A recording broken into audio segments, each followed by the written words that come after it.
Mutton ని avoid చేయాలి. అన్ని విధాలమైన రెడ్ మీట్ అనేది తీసుకోకూడదు.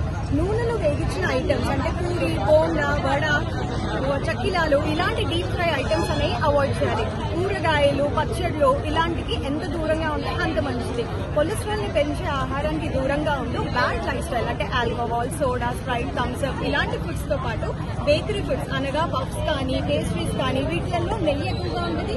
ఏదైతే బటర్ నెయ్యి వాడతారో అది చీప్ క్వాలిటీ అయ్యి ఉంటుంది. సో ఇలాంటి లైఫ్ స్టైల్ ఫాలో అవుతూ కల్తీలకి దూరంగా ఉంటే మనము గుండెపోటుని ప్రివెంట్ చేయడమే కాకుండా మంచి ఆరోగ్యంతో 100 ఏళ్లు బ్రతకొచ్చు. ఒక మదర్ ప్రెగ్నెంట్ అవ్వగానే 6th month లో మనకు హార్ట్ బీట్ వినిపిస్తుంది. ఆ హార్ట్ బీట్ అనేది మనం చనిపోయే వరకు ఆగకుండా అలాగే పనిచేస్తుంది. 1 hour ఎక్సర్సైజ్ చేయగానే అలసిపోయాను అని చెప్తారు. సేమ్ అదే విధంగా మన గుండె కూడా గివప్ చేస్తే మనం చచ్చిపోతాము. సో మన గుండెని మనమే ప్రొటెక్ట్ చేసుకోవాలి. కాబట్టి చక్కని ఆహారాన్ని ఇద్దాము. చక్కని లైఫ్ స్టైల్ అంటే 5 hours per week మనం యాక్టివ్ అవర్స్ ని ఉంచుకోవాలి. యాక్టివ్ అవర్స్ అంటే వర్కౌట్ కావచ్చు, యోగా కావచ్చు, ఏరోబిక్స్ కావచ్చు, జూంబా కావచ్చు, మీకు ఇష్టమైన డాన్స్ అయినా కావచ్చు. ఏదైనా చిన్నగా స్టార్ట్ చేయండి. మెల్లిగా ఒక లైఫ్ స్టైల్ అనేది ఏర్పరచుకోండి. Thank you. ఎలా డైట్ ఫాలో అవ్వాలో కాకుండా రాకుండా ఉండడానికి ఎలాంటి లైఫ్ స్టైల్ చేంజెస్ చేసుకోవాలా అనేది నేను మీకు ఇప్పుడు చెప్పబోతున్నాను. మనం as we progress our lifestyle changes have become very horrible these days. People are not having time to cook, so fast cooking ki alwat padipoyamu, ready made foods ki alwat padipoyamu. I have been hearing cases where everybody is saying that they are following a good lifestyle but still heart attacks వస్తున్నాయి. ఎందుకు ఇలా? ఎంత oil వాడాలో ప్రజలకి తెలియదు, ఎంత ఉప్పు వాడాలో తెలియదు. ఎప్పుడైతే మనం హెల్దీ లైఫ్ స్టైల్ అనుకుంటున్నామో హెల్దీ ఫుడ్స్ కూడా ఒక పోర్షన్ లో తినాలి. వాళ్ళ బాడీకి ఎంత పోర్షన్ అవసరమో తెలుసుకుంటూ, ఎంత ఉప్పు వాడాలో, ఆయిల్ వాడాలో తెలుసుకుంటూ తిన్నప్పుడు డెఫినెట్ గా మన హెల్త్ ని మనం కాపాడుకోవచ్చు.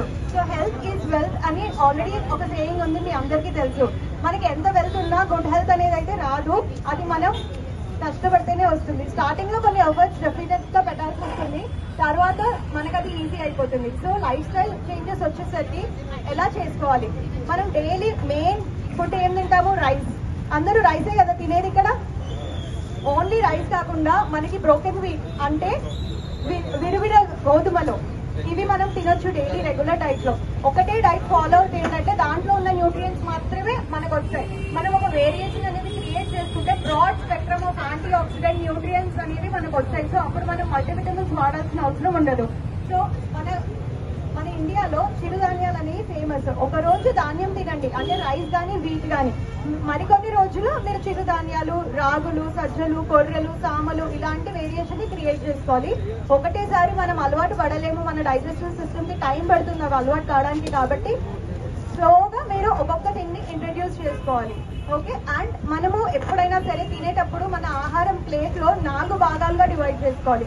ఒక్క భాగంలోనే ధాన్యం అనేది ఉండాలి, మిగిలిన భాగంలో వెజిటేబుల్ సలాడ్, ఇంట్లో వండిన వెజిటేబుల్స్, ఆయిల్ తక్కువ వేసుకొని, సాల్ట్ తక్కువ వేసుకొని స్టీమింగ్ టెక్నిక్ యూజ్ చేయాలి. ఎప్పుడు కూడా డీప్ ఫ్రై టెక్నిక్ కాకుండా steam, boiling, roasting, grilling, barbecue ఇలాంటి చిన్న టెక్నిక్స్ ఆయిల్ తక్కువ యూజ్ చేస్తే మన హెల్త్ మనం కాపాడుకోవచ్చు. ప్రోటీన్ అనేది చాలా ఇంపార్టెంట్. యాజ్ మన ఏజ్ అనేది పెరుగుతున్న కొద్దీ మజిల్ లాస్ అనేది ఉంటుంది, ఎస్పెషల్లీ విమెన్. మనం ఓన్లీ ఎక్సర్సైజ్ అంటే వాకింగ్ అనేది చేస్తాము, కానీ స్ట్రెంథనింగ్ ఎక్సర్సైజెస్ కూడా చేయాలి. అది చాలా ఇంపార్టెంట్. ఎప్పుడైతే మన మజిల్ ని స్ట్రెంత్ అనేది గెయిన్ అవుతుందో మజిల్ లాస్ అనేది తగ్గుతుంది. సో మజిల్ లాస్ తగ్గాలి అంటే సేమ్ మజిల్ స్ట్రెంథనింగ్ ఎక్సర్సైజెస్ తో పాటు మనం డైట్ కూడా ఫాలో అవ్వాలి. Diet should be protein rich.